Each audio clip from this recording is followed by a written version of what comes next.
사람들은 종종 말합니다. 일보다 사람이 힘들다. 능력보다 관계가 어렵다. 이러한 진술은 틀리지 않지만 그 원인을 사람 탓으로만 돌리는 순간 문제는 반복됩니다. 공자는 사람을 믿지 않았습니다.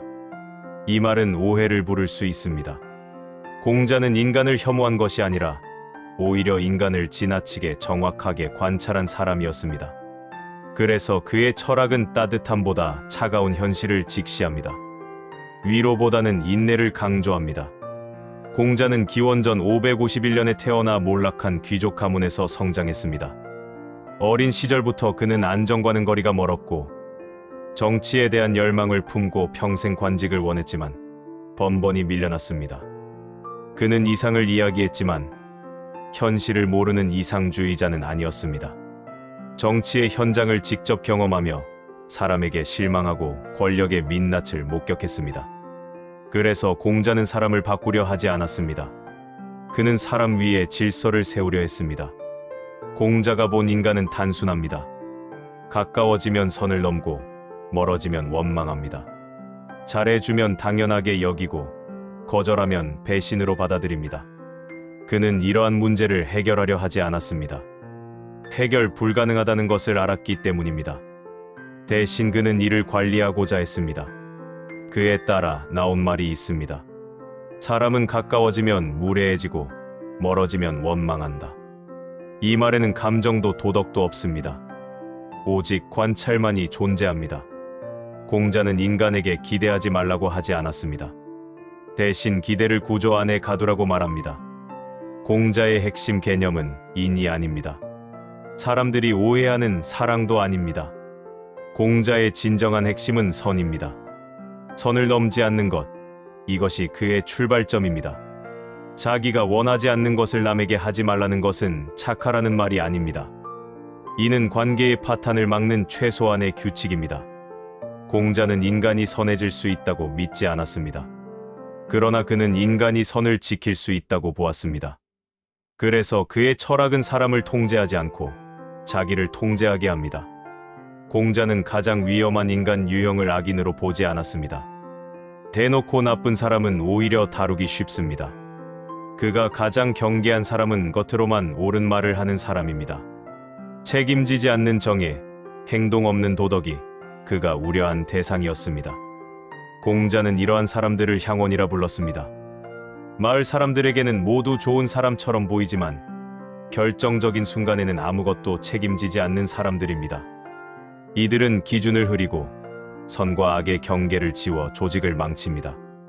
비록 공자는 정치에서 실패했지만 그는 리더십에서는 성공했습니다. 공자가 말한 리더란 사람들과 잘 지내는 사람이 아닙니다. 친절한 사람도 아닙니다. 그의 리더는 예측 가능한 사람입니다. 말과 행동이 일치하고 기분에 따라 기준이 바뀌지 않는 사람입니다. 그래서 공자는 이렇게 말합니다.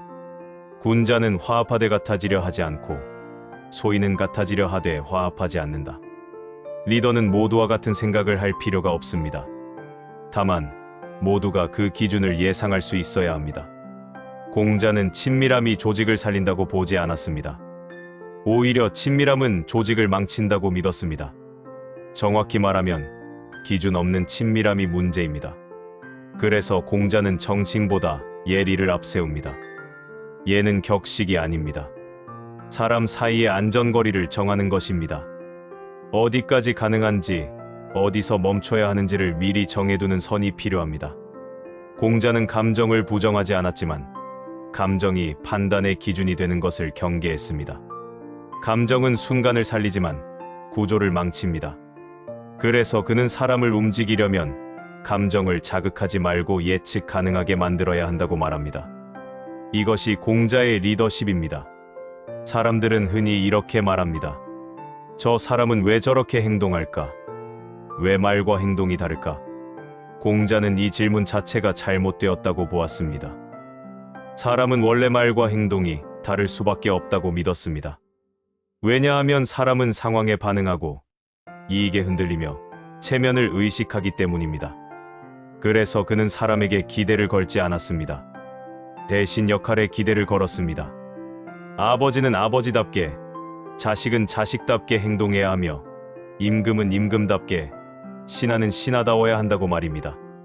이 말은 위계 질서를 강요하는 것이 아닙니다. 책임의 위치를 명확히 하라는 것입니다. 공자는 관계에서 가장 위험한 순간은 역할이 흐려질 때라고 보았습니다. 상사가 친구처럼 행동하면 처음에는 편안할지 모르지만 기준이 사라집니다. 부하가 상사처럼 말하면 처음에는 자유로워 보일지 모르지만 책임이 사라집니다. 그는 이것을 관계의 붕괴라고 보았습니다. 그래서 공자는 사람을 위로하지 않고 대신 사람을 자기 자리에 세우려 했습니다. 공자가 예를 강조한 이유는 사람을 묶기 위해서가 아닙니다. 사람들 간의 침범을 막기 위해서입니다. 예는 억압이 아닌 질서입니다. 질서는 자유를 막지 않으며 오히려 자유를 지탱합니다. 공자는 감정이 넘치는 관계를 건강하다고 보지 않았습니다. 오히려 위험하다고 보았습니다. 감정은 언제나 선을 넘기 때문입니다. 그래서 그는 말합니다. 군자는 자신의 감정을 절제하고 소인은 자신의 감정을 정당화한다. 공자가 말한 군자는 완벽한 인간이 아니라 감정이 없는 인간도 아닙니다. 다만 자기 감정을 판단의 기준으로 삼지 않는 사람입니다. 이 철학은 현대 인간관계에서도 더욱 날카롭게 작용합니다. 우리는 관계에서 이해받고 싶어 합니다. 그러나 공자는 이해받으려 하지 말고 이해될 수 있는 사람이 되라고 말합니다. 말이 아니라 행동으로, 감정이 아니라 일관성으로. 공자는 좋은 사람이 되라고 말하지 않았습니다. 망가지지 않는 사람이 되라고 말했습니다. 그래서 그의 철학은 차갑게 느껴질 수 있지만 오래갑니다. 사람은 변하지 않습니다. 환경이 바뀌어도 욕망은 반복됩니다. 공자는 이 사실을 부정하지 않고 받아들였습니다. 그리고 그 위에 질서를 쌓았습니다. 공자는 이렇게 말합니다. 군자는 자신에게서 구하고 소인은 남에게서 구한다. 이 말은 노력하라는 것이 아닙니다. 관계를 관리하라는 것입니다. 기대는 항상 상대에게서 생기고 실망으로 끝납니다. 공자는 기대를 없애라고 하지 않았습니다. 대신 기대를 자기 안으로 돌리라고 말합니다. 내가 어디까지 할 수 있는지, 내가 어디서 멈출 것인지, 내가 무엇을 책임질 것인지를 정하지 않으면 관계는 반드시 무너집니다. 공자의 인간관계는 따뜻하지 않지만 단단합니다. 위로 대신 기준을 주고 공감 대신 구조를 제공합니다. 그래서 공자의 철학은 나이가 들수록 현실에서 더욱 자주 떠오릅니다. 사람에게 상처받을수록 그의 말은 위로처럼 들리지 않고 설명처럼 들립니다. 공자는 우리에게 사람을 사랑하라고 말하지 않았습니다. 사람을 제대로 보라고 말했습니다.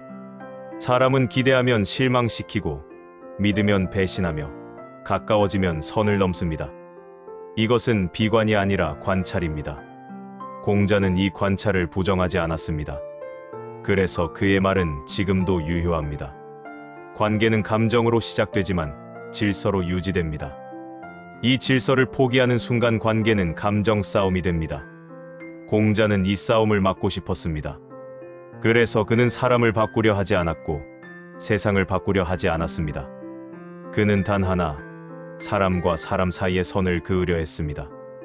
이 선이 무너지면 모든 관계는 힘의 싸움이 됩니다. 그래서 공자는 착한 사람보다 기준 있는 사람을 원했습니다. 그리고 그 기준은 남을 향하지 않고 항상 자기 자신을 향해 있습니다. 이것이 공자의 철학이 지금까지 살아남은 이유입니다. 그는 말하지 않습니다. 세상을 바꿔라. 대신 이렇게 말합니다. 사람은 원래 그렇다. 이 말은 체념이 아니라 출발점입니다. 사람을 있는 그대로 보고 그 위에 질서를 얻는 것. 그것이 공자가 2000년 전부터 지금까지 말해온 전부입니다.